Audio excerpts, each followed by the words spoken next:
Very good morning student. आज हम chapter number 2 absorption of company करेंगे। पहला चैप्टर हमने ऑलरेडी फिनिश किया है, holding companies, and I hope आपको बहुत अच्छे से समझा है। आज हम चैप्टर नंबर 2 में क्या देखेंगे, तो लेट्स स्टार्ट। आज हम देखेंगे एब्जॉर्प्शन ऑफ कंपनी मतलब क्या, meaning, vendor and purchasing companies कौन होती है, परचेस कंसिडरेशन मतलब क्या, और process of accounting for absorption. ठीक है ना। बहुत सारे बच्चे इसमें कंफ्यूज होते हैं, absorption, amalgamation and external reconstruction. तो मैं वो भी आपको डिफरेंस बताऊंगी कि इन तीनों में फर्क क्या है। तो लेट्स स्टार्ट। पहले हम देखते हैं कि एब्जॉर्प्शन मतलब क्या। तो absorption means one existing company take over another running company which goes into liquidation.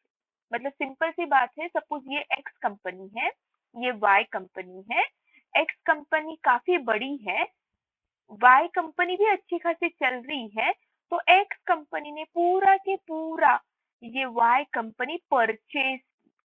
ठीक है, अगर आपको याद रहेगा तो चैप्टर नंबर 1 में जब हमने होल्डिंग कंपनी देखा था, तो होल्डिंग कंपनी में पूरी की पूरी हम वो कंपनी परचेस नहीं करते थे, हम उसमें से कुछ पार्ट कंट्रोल करते थे, जैसे 80%, मतलब मोर देन 51% हम उस पर कंट्रोल करते थे। तो फॉर एग्जाम्पल एक्स ने पूरे वाई पे कंट्रोल किया है 80%, तो एक्स को हम कहते थे होल्डिंग कंपनी एंड वाई को हम कहते थे सब्सिडरी कंपनी। जिन्होंने पहला चैप्टर देखा होगा उसे समझ में आया होगा। बट ये एब्जॉर्प्शन ये टोटली अलग है। एब्जॉर्प्शन का मतलब क्या है कि एक्स जो कंपनी है उसने पूरे की पूरी वाई कंपनी को अपने कब्जे में कर लिया, मतलब एब्जॉर्ब कर लिया। मतलब एक स्पंज है, देखो स्पंज, और उस पे अगर हमने पानी की बूंदे ऐसे डाली तो वो पूरे के पूरे पानी की बूंदे इसमें समा जाते हैं, तो एब्जॉर्ब करते हैं। तो ये जो कंपनी है वाई, इसका अस्तित्व पूरा के पूरा क्या होता है, नष्ट हो जाता है, और सिर्फ एक्स ही कंपनी रहती है। यही कंपनी सिर्फ एस्टैब्लिश रहती है, ये पूरी की पूरी एब्जॉर्ब हो जाती है इसमें। अंडरस्टूड, इसे कहते हैं absorption. So absorption means one existing company take over another running company which goes into liquidation. पूरे की पूरे नष्ट होना, लिक्विडेशन मतलब पूरा की पूरा गायब होना, समा जाना, एक्स में वाई पूरा की पूरा समा गया। In absorption there is no formation of new company.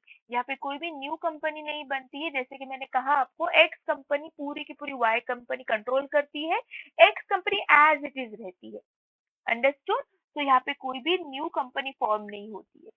The companies involve in the absorption are existing company which already running business. ठीक है, मतलब ये कोई ऐसी बंद कंपनी वगैरह कोई टेक ओवर नहीं करता है। जो अच्छी खासी चल रही है वही बड़ी कंपनी छोटी कंपनी को क्या करती है, कंट्रोल करती है, पूरा के पूरा एब्जॉर्ब करती है।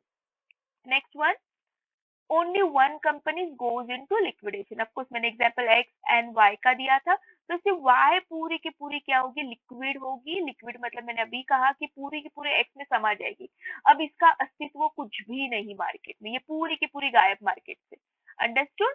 Next one, in absorption the business of existing company is taken over by another existing company in return for purchase consideration।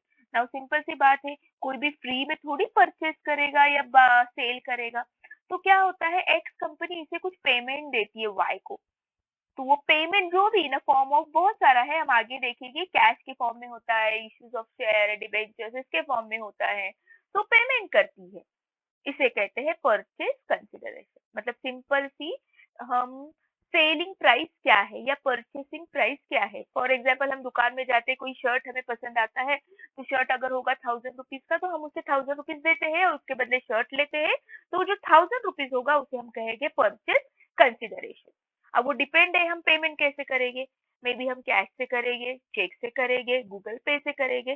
तो सेम यहाँ पे भी आगे अलग अलग मेथड है परचेज कंसिडरेशन के। तो आई होप आपको बेसिक इंट्रोडक्शन तो समझ में आया। Generally large company absorb small company, अभी मैंने बताया कि बड़ी बड़ी कंपनी छोटी छोटी कंपनी को क्या करती है, एब्जॉर्ब करती है, ताकि मोनोपोली रहे उनकी। ऑब्जेक्टिव क्या है, क्यों वो एब्जॉर्ब करती है, तो पहला है to have the control over the market. बड़ी कंपनी छोटे छोटे कंपनीज को अपने इसमें समा लेती है, तो ऑफकोर्स उनका मोनोपोली, बड़ी कंपनी का मोनोपोली होता है, पूरी उसकी हुकूमत चलती है मार्केट में, जैसे बड़ी मछली छोटी छोटी मछलियों को खाती है समंदर में, right. Second, to eliminate unnecessary competition. अब अगर बहुत सारी छोटी छोटी छोटी कंपनी को अगर हम एब्जॉर्ब करते हैं, तो सामने कोई कॉम्पिटिटर रहेगा ही नहीं, तो अननेसेसरी कंपटीशन से हम बच जाएंगे। To get benefit of large scale operation. Of course अब हमारा ही राज है, मोनोपोली है, तो कस्टमर भी मेरे, मेरे मार्केट भी मेरा, तो ये लार्ज स्केल पे क्या होता है, बेनिफिट होता है। ये सेम ऑब्जेक्टिव हमने चैप्टर नंबर 1 में होल्डिंग कंपनीज में भी देखे थे, यही ऑब्जेक्टिव उसमें भी थे। वहां पे भी क्यों कोई कंपनी टेक ओवर करती है मोर देन 51% कोई भी कंपनी का, तो यही ऑब्जेक्टिव थे। आप पहला चैप्टर करो तो आपको ये समझ में आएगा। Next, to have the expansion, faster growth, increase efficiency. Of course सबको अगर उसने एक कंपनी ने 4-5 कंपनी को अपने हाथों में ले लिया, तो एक्सपांशन होगा, ग्रोथ हो जाएगी, और बहुत सारे, एक से भले दो, दो से भले चार, तो वैसे क्या होगा, इफिशियंसी उनकी इंक्रीज हो जाएगी। This are the basically objective. Now, difference between amalgamation, absorption and in external reconstruction. Okay. Now बहुत बच्चे कंफ्यूज होते हैं, ये अमालगमेशन भी वही बोलता है, एब्जॉर्प्शन का भी मीनिंग नियर अबाउट वही है, एंड एक्सटर्नल का भी मीनिंग थोड़ा बहुत सिमिलर है, बिकॉज इन तीनों की अकाउंटिंग प्रोसीजर सेम है। तो हम पहले ये क्लियर करते हैं कि डिफरेंस क्या क्या है। तो अमालगमेशन का मतलब क्या होता है, देखो ध्यान से पढ़ो। New company, X Y company is form which take over the business of X and Y. मतलब देखो, ये एक्स कंपनी है, ये वाई कंपनी है, एज्यूम करो ये मुंबई में है कंपनी और ये पूना में है कंपनी, ठीक है। तो अब क्या किया, इन दोनों को हमने अमाल किया, मतलब एक किया, इन दोनों को हमने एक किया, और इससे बन गई X and Y company. New company form हो गई और उसका नाम रखा एक्स एंड वाई, और ये दोनों इसमें समा गई, तो इसे कहते हैं amalgamation. Both the company x and why go into liquidation. Liquidation मतलब समाना, मैंने पहले भी कहा है। तो अब ये दोनों एक हो गई और एक्स एंड वाई कंपनी बन गई। तो अमालगमेशन में एक न्यू कंपनी फॉर्म की जाती है और पुरानी कंपनी पूरी की पूरी गायब हो जाती है। अंडरस्टूड। चलो, now will see the next, absorption, जिस पे हम करने वाले, ये हमारा चैप्टर है, बेसिक हमारा ये चैप्टर है। तो एब्जॉर्प्शन मतलब क्या, an already existing company X take over business of Y which goes into liquidation. मतलब ये एक्स है, ये वाई है, फिर से एज्यूम करो एक्स मुंबई में है और वाई पुणे में है, तो एक्स ने क्या किया, ये पूरे के पूरे वाई पूरा अपने पास ले लिया, तो वाई इसमें एब्जॉर्ब हो गया, कंपनी का नाम यही रह गया। यहाँ पे देखो कंपनी का नाम चेंज हुआ था एक्स एंड वाई, लेकिन यहाँ पे वही कंपनी रह गई एज इट इज, इसमें कोई फर्क नहीं गिरा, सिर्फ एक्सपांड हो गया क्योंकि वाई को उन्होंने कंट्रोल किया, बट वाई गायब हो गया, ये इसमें समा गया, मतलब लिक्विडेशन। तो हम ये चैप्टर में एब्जॉर्प्शन देखने वाले हैं। Understood. Okay, now last final is external reconstruction. A new company, Z company limited, is formed to take over X company which goes into liquidation. Now external reconstruction में क्या होता है, new company Z company form होती है to take over the X company which goes into liquidation. एक पूरी की पूरी नई कंपनी रेडी है, एक्स कंपनी से पूरी समा जाती है और एक्स जेड कंपनी का नाम, नया नाम आता है। अंडरस्टूड। यहाँ पे देखो एक्स और वाई कंपनी बनती है, यहाँ पे कोई नई कंपनी नहीं बनती, जो पहला पुराना नाम है वही कंपनी का नाम रहता है।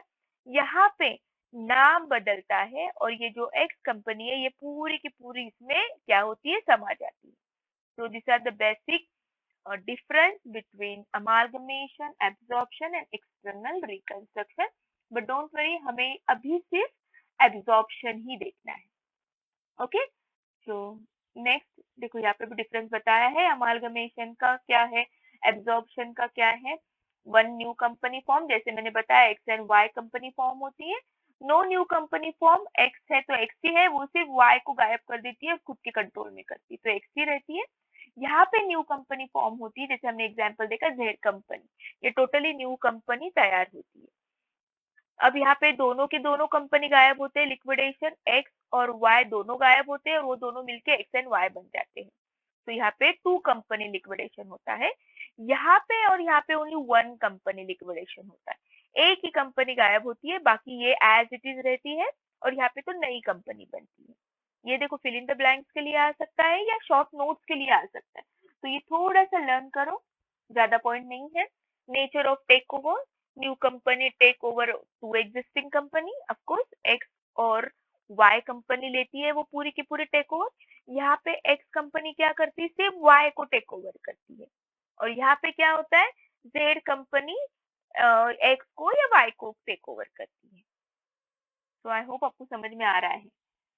अब मेन आते हैं हमारे चैप्टर एब्जॉर्प्शन ऑफ कंपनी। अब उसमें हमें क्या क्या कंसेप्ट आएंगे, हमें क्या क्या यूज करना है वो हम देखते हैं, ठीक है। Now vendor and purchasing company, ये वर्ड बार बार आपके प्रॉब्लम्स में आएंगे। तो what is the meaning of vendor? तो सिंपल, वेंडर मतलब सेलिंग कंपनी, ये याद रखो। वेंडर मतलब सेलिंग कंपनी, जो कंपनी अपने आप को बेचती है सामने वाले कंपनी को, वो कहलाती है vendor.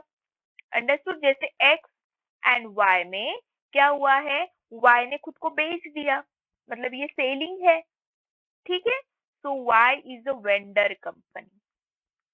The company which are to be absorbed, that is the company which are going into liquidation after the sale of their existing business, term as a vendor or selling or transfer.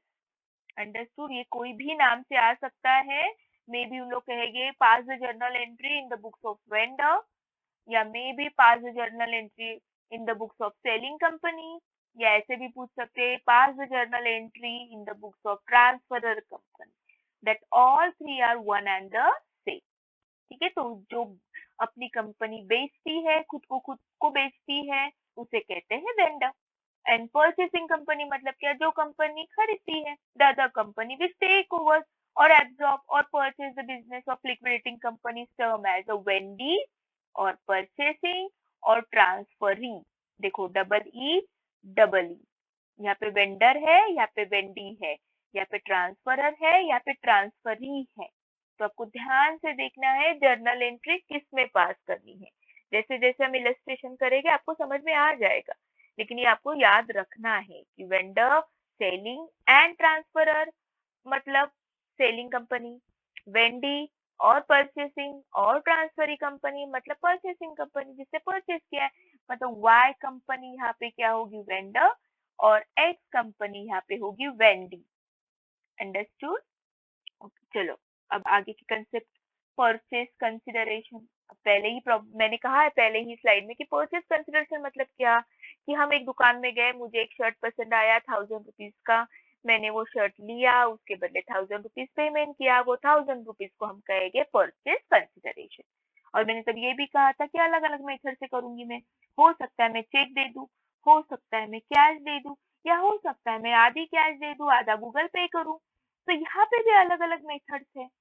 तो पहले देखते हैं purchase consideration, fill in the blanks के लिए given word के लिए आता है। It is price payable by the transferee company. अभी हमने देखा ट्रांसफरी मतलब ही वेंडी कंपनी, मतलब ही purchasing company, to transferor company by taking over the business of transferor company. Understood?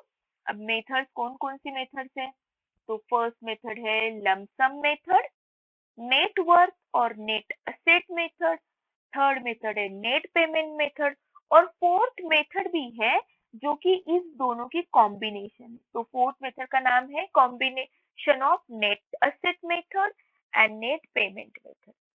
Understood? तो अब धीरे धीरे हम ये मेथड समझ लेंगे। पहले देखेंगे लमसम मेथड। अब लमसम मेथड में क्या है, तो simple, lump sum method purchase occur when several assets are acquired for a single price। Simple example मैंने जब भी दिया था, मुझे शर्ट पसंद आया, मैंने शर्ट लिया और इमीडिएटली उसको पेमेंट दिया।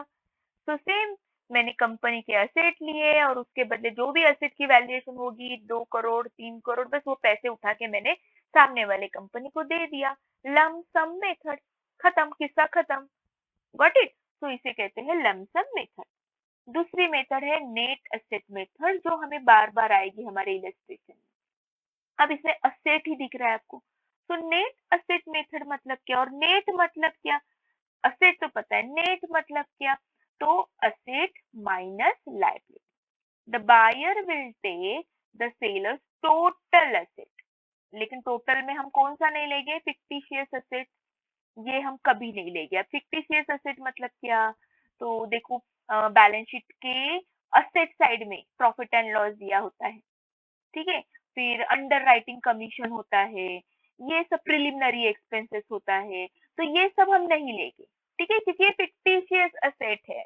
फिक्टिशियस मतलब फंसाने वाले एसेट है, तो वो तो हमें नहीं लेंगे। लेकिन बाकी के सब एसेट हम लेंगे, गुडविल से लेके कैश, फर्नीचर, मशीनरी, जो जो है वो लेंगे।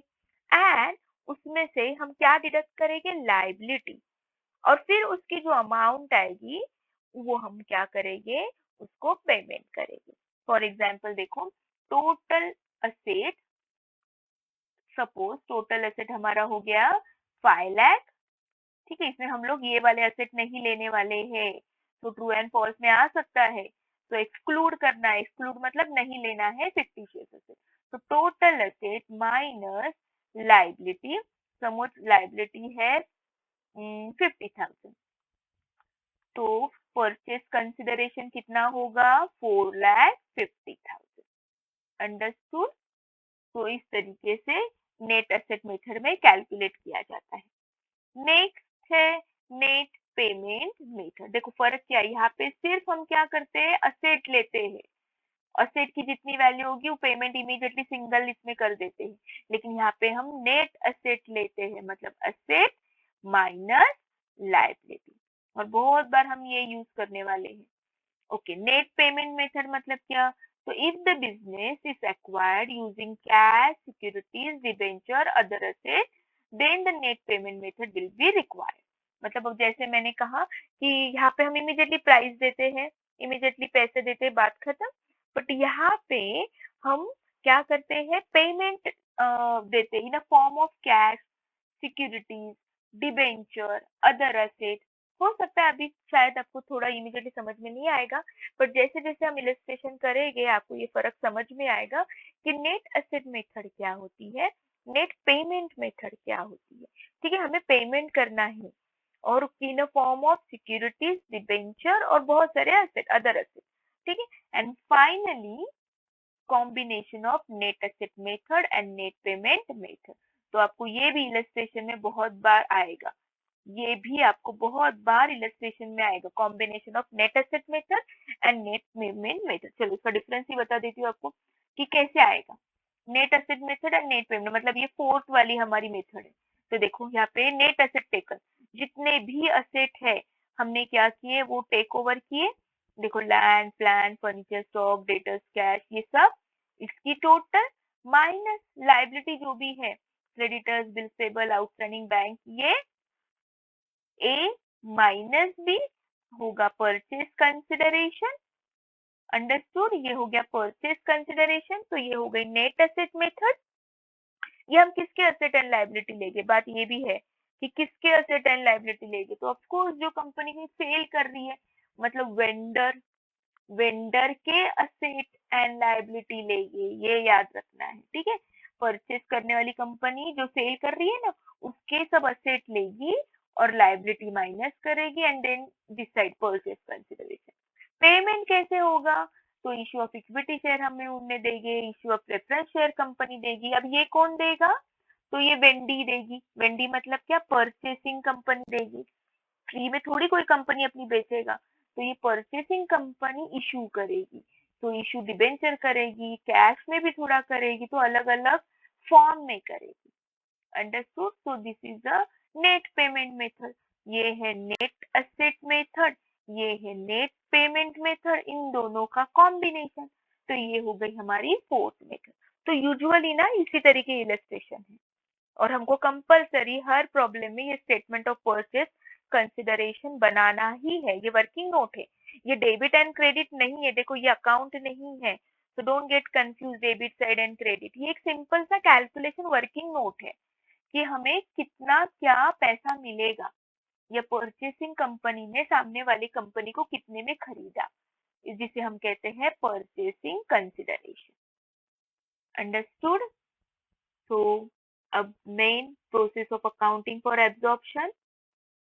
तो देखो, procedure for amalgamation, absorption and external reconstruction is one and the same। Same ही होती है, इसलिए बच्चे कंफ्यूज होते हैं। ठीक है, बाकी सब जो जो प्रोसेस होगी ना, तीनों को सेम एप्लीकेबल है। अब क्या क्या इन्वॉल्व होगा, तो ऑफकोर्स जो कंपनी अब बंद होने वाली है, खुद को उसने बेच दिया है, तो उसका सब हमें अब बुक क्लोज करना होगा, क्योंकि जब तक वो क्लोज नहीं होगा, वो लिक्विडेशन नहीं होगा। इफ यू रिमेम्बर 12th में हमें चैप्टर है, ठीक है, तो उसमें डिसोल्यूशन ऑफ पार्टनरशिप देखो, तो उसमें जब तक हम सब कुछ हमारा असेट नहीं सेल करते, लाइबिलिटी नहीं पे करते, गवर्नमेंट का एक्सपेंसेस नहीं पे करते, मतलब डिसोल्यूशन एक्सपेंसेस वगैरह जब तक पे नहीं करते, तब तक हमारी कंपनी या पार्टनरशिप फर्म क्लोज नहीं हो सकती।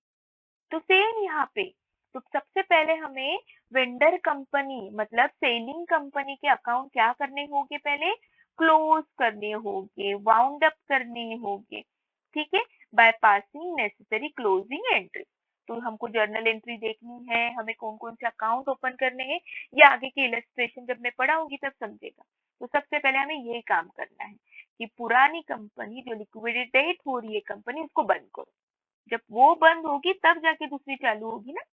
And second, accounting in the books of purchasing company by passing necessary entry and preparation of balance sheet after absorption of course. अब ये वाई कंपनी बंद हो गई, लेकिन एक्स कंपनी तो है, तो एक्स कंपनी में भी हमें कुछ नेसेसरी एंट्रीज करनी है, और after all finally balance sheet भी बनानी है कि जब ये इसमें मिल गई, समा गई, तो अब बैलेंस शीट क्या होगी। जैसे होल्डिंग कंपनी में कंसोलिडेटेड बैलेंस शीट हम बनाते थे, है ना, लेकिन यहाँ पे कंसोलिडेटेड नहीं होगी। X and Y, holding company में एक्स और वाई दोनों थे, ये होल्डिंग कंपनी था और इफ यू रिमेम्बर माइनॉरिटी ये था, लेकिन यहाँ पे अब वाई दिखने ही नहीं वाला है न्यू बैलेंस शीट में, ये पूरी की पूरी बैलेंस शीट एक्स की होने वाली है। ये फर्क आप समझो। Understood? Now steps to follow. अभी बहुत सारे स्टेप्स है, अभी अगर मैं बताऊंगी तो आपको कुछ भी समझ में नहीं आएगा और खाली फुकट आप डर जाओगे कि ये क्या है। बट जैसे जैसे हम धीरे धीरे करेंगे, हमको समझ में आ जाएगा कि पहले रियलाइजेशन अकाउंट ओपन करना है। अभी मैंने बोला है कि पहले क्लोज तो करो पुरानी कंपनी, फिर जाके नई कंपनी स्टार्ट होगी, तो रियलाइजेशन अकाउंट ओपन करना है। फिर मैंने अभी बोला था कि परचेज कंसिडरेशन भी फाइंड आउट करना है, कितने में हमने बेची कंपनी या कितने में परचेज की। फिर उसके बाद हमें जो भी रियलाइजेशन में प्रॉफिट लॉस होगा वो हमें ट्रांसफर करना है। देन शेयर होल्डर्स है, उन्हें क्या क्या देना है, प्रॉफिट एंड लॉस ट्रांसफर करना है। सी बहुत सारे स्टेप्स हैं, बट जैसे जैसे हम धीरे धीरे करेंगे आपको याद हो जाएगी, ये पूरा रट्टा मारने की जरूरत नहीं है। मेक अ प्रैक्टिस, आप जितनी प्रैक्टिस करोगे आपको ऑटोमेटिकली समझ में आएगा। तो आई होप आपको इंट्रोडक्शन समझ में आया है। जल्दी हम मिलते हैं इलस्ट्रेशन से। तो bye bye, have a nice day, thank you.